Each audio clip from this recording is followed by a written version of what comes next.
and thanks for joining us. Close to 20 people braved the frigid temperatures and gathered at Waverley Park to take part in an international campaign. The Omnibus March against Prime Minister Stephen Harper revolves around part of Bill C-45, the massive omnibus budget that could weaken environmental protection and Indian Reserve land rights. Ruth and Tom Cook are part of the Council for Canadians and one of several groups that were having their voices heard today. Ruth says the omnibus bills are a sign of a major problem with our democracy and that the government has been passing a lot of legislation that she believes only muzzles citizens and scientists across the country. Among the amendments are changes to the Fisheries Act, the Navigable Water Protection Act, and the Indian Act. Over 35 protests were scheduled across the country, and Ruth says she's very pleased with the turnout. I think this is a really good sign. I think that there is hope for democracy in the country, because if you look at all these people and the wind chill is minus 40 or something, and here we all are, and people are eager to come out and make their voices heard as much as they can. The protesters were going to spend the majority of their time spread out amongst Algoma. Well, the stakes rose dramatically today in Ukraine's fast-moving political crisis. Russia's parliament backed a plan by President Vladimir Putin to bolster its military presence in Ukraine. In the pro-Russian region of Crimea, flights were grounded following the closure of its airspace, and the local government has brought forward a referendum on independence to the end of this month. Susan Ormiston has that story. The port of Balaclava, home to Ukraine's Coast Guard in Crimea, today home to Russian troops. We saw 5 armored vehicles and 11 transport trucks blocking access to the Coast Guard headquarters, striking evidence of Russia's growing military movements in Ukraine. This Ukrainian soldier tried to urge the Russians to back off, unsuccessfully. And Russian tanks were seen near Sevastopol, where Russia has its Black Fleet naval base. Sevastopol has changed in the last few days. Russian flags fly from the municipal buildings. The pro-Russian sentiment is getting more aggressive. One man told us, "Crimea is Russia now. Ukrainians are bandits." To the north, we weren't allowed onto a Russian airbase, where transport planes landed last night. While we videotaped from afar, a man quickly used his phone to report spies. Moscow's unanimous vote to allow Russia to send the military into Ukraine seems an endorsement of what is already underway. Escalating the tension. In Ukraine's east, a group supporting Russia stormed a government building trying to oust the opposition. "Show what those bastards are doing," he said.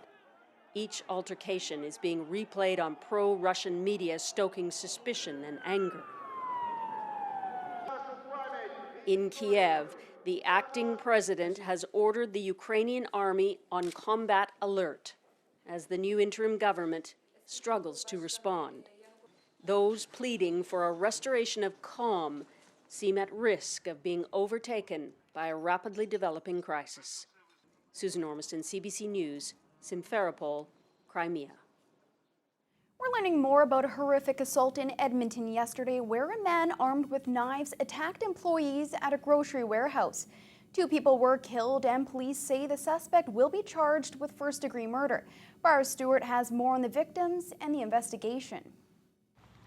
This afternoon, police were still at the warehouse where yesterday, a routine workday, suddenly turned violent. When our members arrived there, it was complete chaos. There were people running around all over the place. There were numerous persons injured. And our information at that time was that the suspect had fled the area or left the scene. The rampage began just after 2 p.m. while dozens were at work. This man says he saw a colleague come up covered in blood. Someone stabbed me. Several witnesses told police that the man responsible was 29-year-old Jamie Pasika, an employee who was working at the time. Police say he was armed with 2 knives and quickly fled the scene. They launched a city-wide manhunt, and he was arrested 3 hours later, sitting in his truck. Pasika has a criminal record and was previously convicted for assault with a weapon and threatening to cause death or bodily harm. As can be expected, the families were devastated that their loved ones would go to work and then never come home. The victims have been identified as 50-year-old Fitzroy Harris and 41-year-old Tierno Ba. Ba is from the city's Guinean community.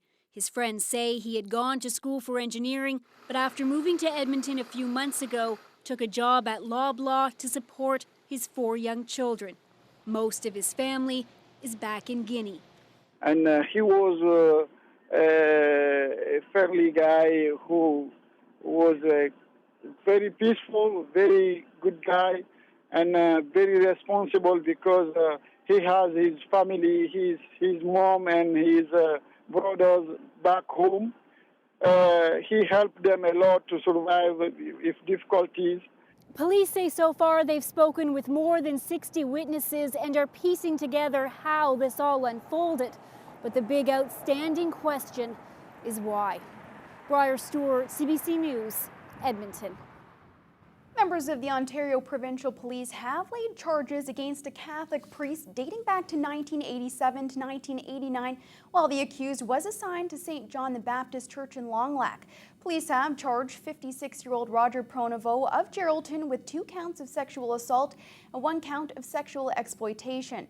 Pronovost was arrested on February 28th and he has been held in custody. He appeared at the Ontario Court of Justice in Geraldton today.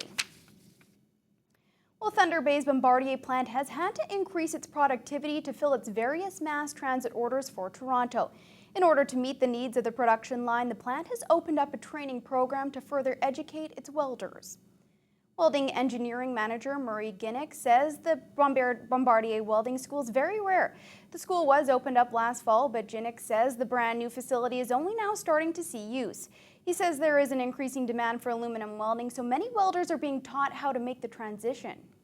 It allows us to train people to the quality we need for a worker coming out of school or off the street, so we can get what we want out of them. But everywhere else I've always been, we've never had a facility like this.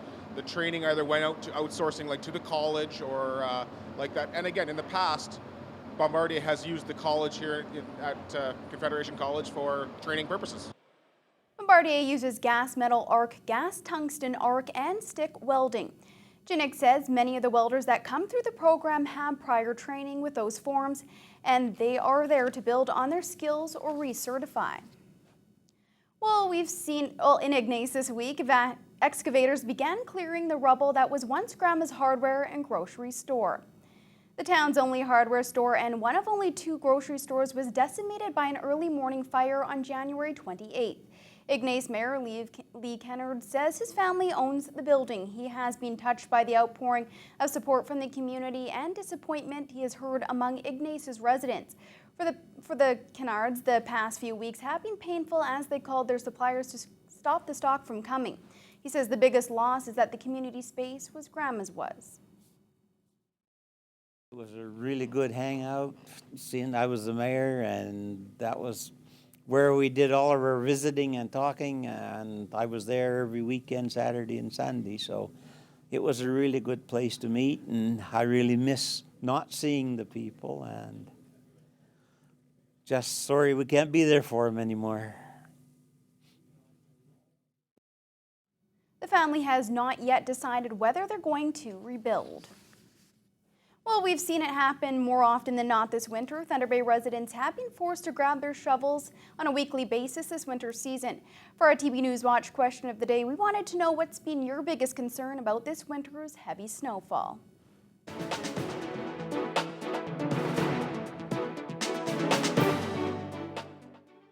Hopefully we don't have a quick thaw and we have a flood. That's our biggest concern. Other than that, I hope it stops soon. Where to put the snow, how much snow we're getting, and the duration, I guess. You know, winter just seems to be carrying on and on and on. Snowfall? It's cold. The road conditions, absolutely. And I understand it's hard to keep up with it. It's a little bit more than we're used to for a while, but we just got to drive according to the weather. Yeah, some of the streets and that should be, at the corners should be cleaned, because it is a hazard for driving. It's too much snow, believe me. Weather City do their best, but you know, it's too much snow. I like to give me something to do. No, it's okay. You're not concerned if it snows again? No. But give me something to do. I'm okay with that.